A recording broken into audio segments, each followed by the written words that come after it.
Yeah, welcome back to the YouTube channel Malawi and Cameras. Akula sole kwambiri. Leo nali kwa dentist, doctor wa mano for check up. That's it. Nali ndi numbness.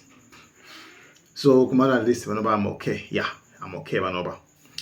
Yeah. So tipasane pa ma update mano. Leo date ndi 27. Right? 27 March.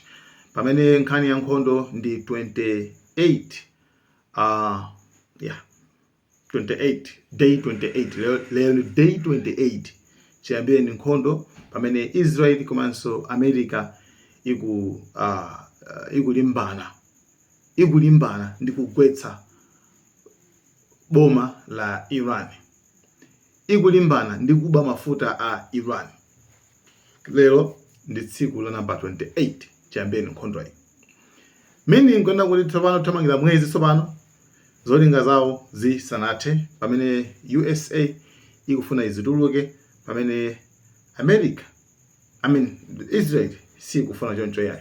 So pali ma findings aife kafukufuku watu tapeza kwanena kuti Israel iliso ndi cholinga china chimene si cholinga cha America. Timvana pamenepo.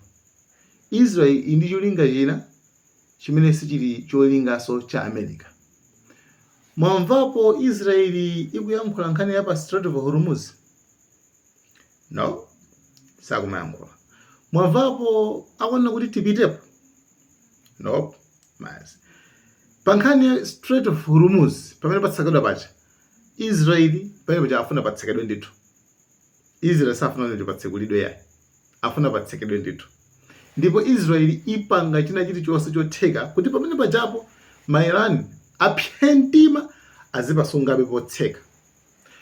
Ma negotiations onse amene America ikufuna, madili onse amene America ikufuna kuti achitike, Israel sikufuna kuti zizichitika. That's why anayankhula apo mpana kuti tikuona zoti America ikufuna, Trump akufuna rapezeka madili koma ife tipitirizabe. So pali nkhani iyi timvane pano chifukwa this issue mwiwona kutsogoloko zono even kwa Africa itipanga joke, kwa Africa nafeso itivuta kwambiri. Okay, lero ma Israel anapita kukaphulitsa ma energy ya ku Iran awiri, right? Kuphatikizapo so even niso ku nuclear sites zimene Trump amakana kuti adikirani kaye itapeka 10 days kumene kusitiphulitsa kaye. Koma no Israel pokuphulitsa paja inaperekanso uthenga nena kuti tapanga zimene zizi in coordination mogwirizana ndi America. Funa kuwadziwitsa Iran kuti ife tikupanga tapanga pazi tapanga ndi America. Cholinga Iran ipye mtima kuti kuti mesa America yapereka kaye 10 days. Chifukwa Iran inauza kuti zoti mukapanga zimene zizi pali zinthu ziwiri zimene tingapange. Mukatiphulitsa kumeneko ife sitiphulitsa water desalination. Chokilinira madzi chija tinakamba kaleso. Komanso even iso kuma gesiso, kuma power plants tiphulitsaso. Koma paliso issue ina imene Iran inalengeza kuti imene yonso apanga. Okay, imene iyi ndi nkhani yokhuzana ndi kutsekaso kachipata kenanso. Kutseka kachipata kenanso kamene kali between Yemen komanso Djibouti.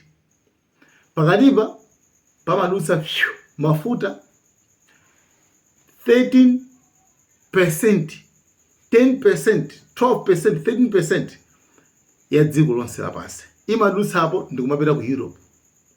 Uwo Africa. You understand? Kamene kaka Iran inaweza kuti mukapanga zibwana America mukapanga zibwana kamene kasotetseka. So kanthu kamene kaka sikuti kali directly kuti kali ku Iran yayi. Koma kuli Houthis. Houthis amene amapanga attack mashipi onse. Houthis ali ndi kuthekera kotseka kamene kaka. So Iran inaweza kuti musapange chibwana mukapanga chibwana titseka sipeneko. Meaning kuti uku kuli 20%, uku kuli 10%, right? Just to put that into a context. kutenga zimenezo kuziphatikiza limodzi 30% ya dziko lonse lapansi ya mafuta. Koma kachilumba kamene kakasakanatsekedwe, right? Anango yankhula chabe sikanatsekedwe. Koma ndikupeza kuona kuti Benjamin Netanyahu okay tisapite kumeneko tisapite kayo kumeneko. So izo zili choncho America nakhaka ichite pay napanga pause chifukwa inazozo kuti no aunonge madzi aku Gulf region, aunonge mafuta, aunonge ma power plants, no sigwira. Komanso akatsekeso pa Bab el-Mandeb, kangara kuti Bab el-Mandeb, meaning okay, Bab el-Mandeb, ndika ka strait kameneko, Strait of Bab el-Mandeb, pamene padusa 13% ya mafuta a dziko lonse lapansi. America inochita kuti inaweka kaye pa pause kaye choyambirira, inaweka pa pause ndipo America inayo zoti yamadika kuti apa pafunika tioneke bwinobwino pamene papa. So Trump anali akusela magame panopo, akusela magame kuti tikulumikizana, andipasa ujeni gift, mastima, andipasa mafuta a Iran, makuti zimene Israel sizikuwasangalatsa yayi, right? Anyway, izonso zoti zido momboni zabodza.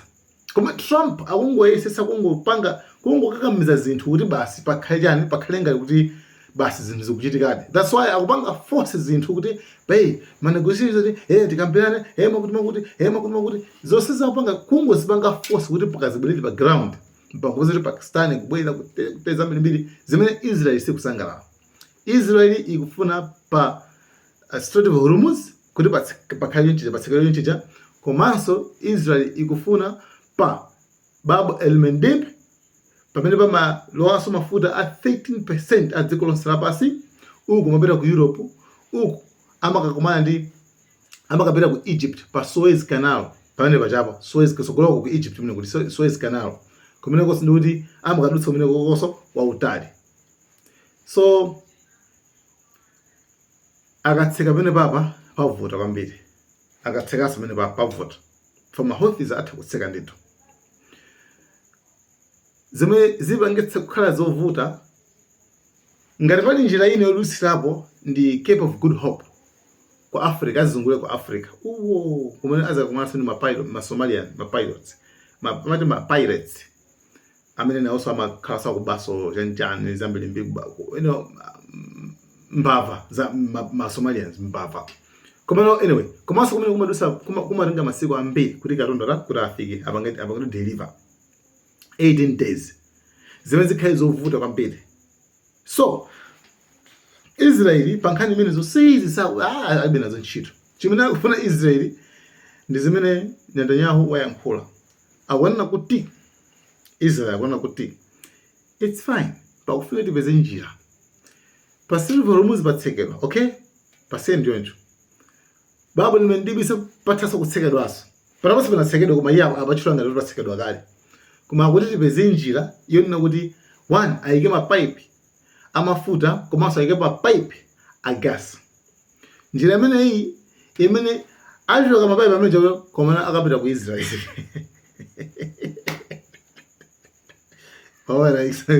Waona afuna zimanga control hilo. Afuna zimanga control mafuta kuchoka pamene pachapo arazi afike ku maports ayo kumadoko ayo ku Mediterranean Sea. I think and Americans understand this very well because we're real partners. I think that what has to be done is to have alternative routes instead of going through the choke points of the Hormuz Straits and the Bab el-Mandeb Straits in order to have the flow of oil. Just have oil pipelines, gas pipelines going west through the Arabian Peninsula, right up to Israel, right up to our Mediterranean ports, and you've just done away with the choke points forever. That is definitely possible. So I see that as a real change that will follow this war. But I also see this war ending a lot faster than people think. I think you have to, in war, you have to grit your teeth. Adi kenga njira ine imeneyo kenako basi izozo ntchito iyi ikhangata tathanayi tsopano zakuyani za ma Strait of Hormuz chenjechete arabeni palibe sovolo lilonse. Plan imene akusewera Benjamin Netanyahu ndi plan yoopsa kwambiri, imene ma Americans Trump sangalola zimenezo. Trump akulimbirabe kutsegula akuti ayasini mafuta awo tidusekuno azidusekuno. So mene kuona kuti mafuta tsopano amba kudusa ku Israel, pamene Israel tsopano pamene ikhale bwana opanga control mafuta azikafika mmajino mapota ayiwo, right?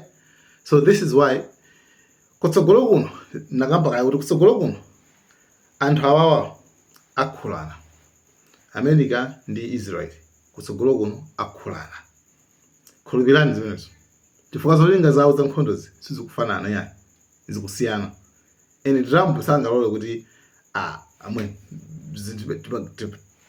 mean, you understand? And mafuta kungodusa kumene kuku apanga chireze kutsogolo kuno kuzakhala chireze. So guys, thank you so much mangufata pasana ipo update imeneyi pomalizira.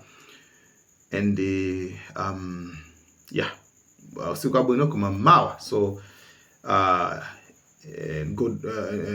God willing, keep passing to my update bwino. Yeah guys, thank you so much. Mawa in cameras.